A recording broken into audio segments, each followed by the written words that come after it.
Hi, everyone. Today, I want to talk about a different opinion that I've had in the past. And most of the type of agency stuff that I do is about data, is really about understanding who has the problem that you solve. And then generally what I do is I take that data and I bring it to the prospect to say, here's what I know about your business. Here's an insight that I have. Did I get it right? I'm testing something much lazier because I've had enough conversations with folks that make me think maybe all of the problems in outbound, or a large chunk of them, are really just a targeting problem. That we get into these tools like Apollo and ZoomInfo, and we click around and we say 100 to 3,000 employees in the United States in SaaS, and we're like, that's my audience. But when you start to peel back the onion and you look at those companies, a lot of them really can't buy your product or service. And take me, for example, I'll sell jobs data. So how can you do targeting by the problems people have in their jobs? And I'll show you how this kind of ties into some of my updated thinking here. But who can use this? Well, your first thought might be anyone in B2B SaaS that's growing a sales team. Okay, great. But then there's a question of what data is going to be useful in the jobs. Well, competitor data is one thing. Understanding information about who their prospects are. Are they hiring, right? So it could be that you're targeting industry and your customers aren't hiring, right? And even if you go back in time, they're not really fast growing companies. So there's going to be less information in the job. So I really need to take a much more nuanced perspective of who my ICP is. And it's not in these databases. So I'm testing something, which is how can I eliminate 95% of the domains that you think are good domains for you and just target the perfect domains for you. And if I do that, maybe the quality of the message can drop dramatically. Maybe I don't have to send this radically intricate message with information about data and percentages and how that connects to like this unique insight. Maybe the quality of the message can actually be much worse. And my hypothesis here is the quality of that message might actually just be sort of a description of the targeting. I think you're a good fit for us because of these 5 things. So what I'm going to do is I'm going to walk you through an example of how I think this might work. I will eventually build this into a product that I am building, but I'd love to get your thoughts here. This is a brand new experiment for me where I'm spending way more time on the company level targeting and really getting that right, and then not going any extra layer on top of the messaging. So that's the thought here. So I'm going to walk you through an example of this and how with different data sources that you can ask better iterative questions about who your ICP is to understand this layer below employee headcount, et cetera. That stuff is still important, right? Even if you found a company that has your exact problem and they're 5,000 employees, that sales cycle is going to be drastically different. So I'm not discounting that, but I'm just saying we need another notch. And we also need to be able to dance with the data quick. So it can't be that you perform a search and then 2 weeks later you get information back. You need to be able to dance real time. So I'm going to show you an example of a hypothesis I have here, and I'd love your thoughts. It could be crazy. All right, let's dive in. So I want to first talk about this. I'm big again. Not what I wanted. Let's move over here. All right, I wanted to talk about this company, Bubble. So I was dancing with one of the co-founders the other day, and he sells this really cool phone booth thing, right? So it's a place for you to get quiet work done. You can Zoom in it, do video conferencing. You can connect your laptop. It's an adjustable desk, which is nice. You can sit or stand. It's cool. There's HEPA filter. There's lighting. So really a lot of really interesting things. But he asked me the question: we're targeting people with new offices, and I said, okay. Well, there's a couple places you might look for new offices, and our first 2 hypotheses were people talk about it in their blog, right? So one of the ways that we could do this is go pull we use Harmonic here. We can go pull all of the funded companies. How big is this list? I'll put me in the corner here. Nobody puts Jordan in the corner. 22,000 companies, right? That are, and I just did funded since September, right? Well, okay, so we could take that and then we can pull all of their company domains and then find the blog and then search in the blog programmatically. Do they mention a new office? And we could even go a step further and say, well, how do they talk about the new office, right? And look, like this design partner, that might be a good partner for this company to work with. Like this is another thing we could do. If we could go pull those images, I could tell you, does this space seem noisy, and train a machine learning model. If they take pictures of it, this space seems noisy to me. Sure, we could do all of that. But new office really isn't the only criteria here. So I did some search inside of my jobs data. We do want to expand the aperture.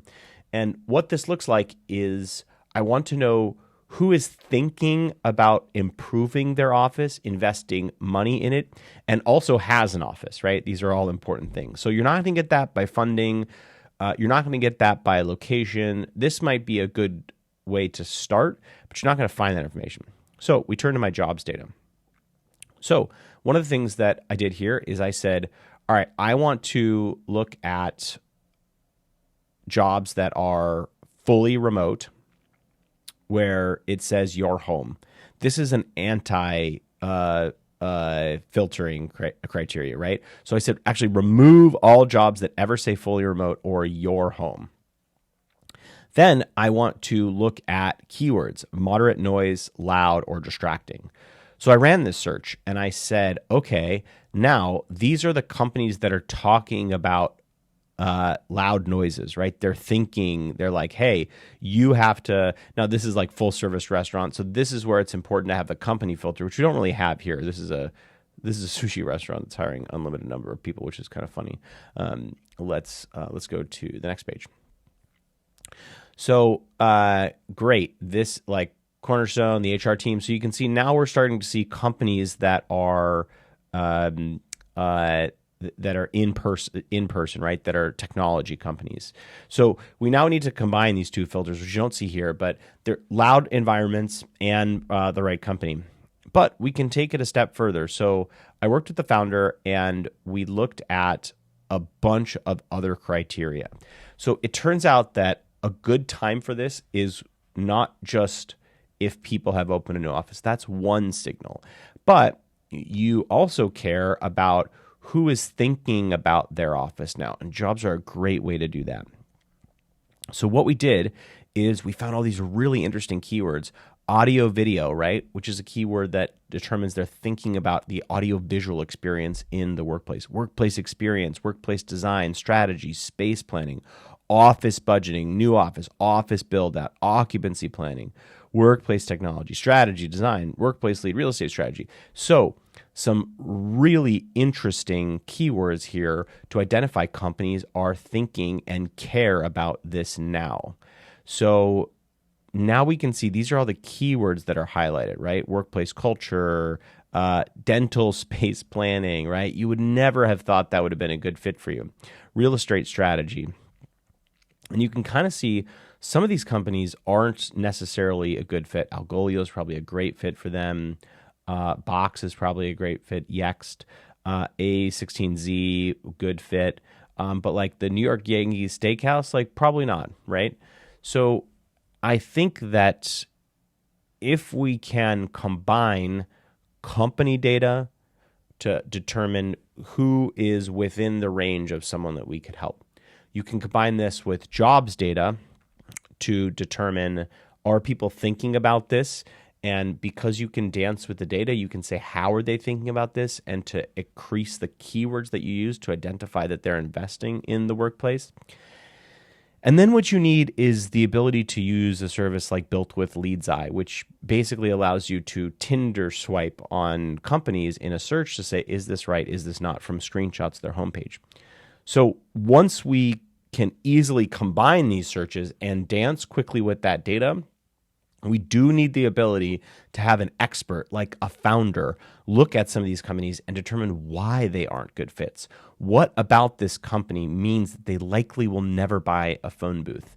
And that might mean that when you look through their blog that you find something that there's a square footage, there's something about that company that makes them not a good fit. But I suspect that if you invest several hours, maybe even a full day's worth of time dancing with data sources that allow you that quick back and forth, that you not only can get to a very reasonable TAM, but the effort of adding additional columns to this search will allow you to say it may be that any individual column is wrong, but the sum of these columns add up to a score. So we know the great domains that we want to hit, and we have confidence if we manually check them that they are perfect for us. So what the message looks like in this case is just describing that targeting. Hey, Jordan, I notice that A, B, C, D, E, F, and G are happening at your business, which seems to me like you might be caring about improving this part of your business. Is that true? Like, not even leaning into anything that the company does, just saying, I did a lot of research. Is this a problem that you're struggling with, or have you figured it out? So that's the messaging. That's the type of messaging I'm testing right now. No additional personalization, no information about what the company can do. Maybe I'll have a sentence or two, but it's not going to be like the stuff that I've done before, which is very heavy on problem, how your problem connects with my solution. Did I get it right? And there's nothing wrong with that approach. It's a great approach. And it shows that you understand their problem, but it takes a lot of calories to do. It takes a lot of time to do. It takes like a good investment. So how can we remove that burden of really saying something so specific, and instead focus on targeting and see if the quality of the message can decrease, but the conversion rate can either be the same or increase. So that's what I'm trying. And of course, it would be tailored by persona. All right. Well, I'd love your thoughts. Different than the stuff I've talked about in the past, and it seems like almost antithetical to some of the stuff I've talked about in the past. So I'm curious what you think. Drop a comment below. And again, I'm so grateful that you watch my content. I mean, I blabbered on for a long time here. It's a Sunday. I just love this stuff. So thanks for joining me on the ride. Adios.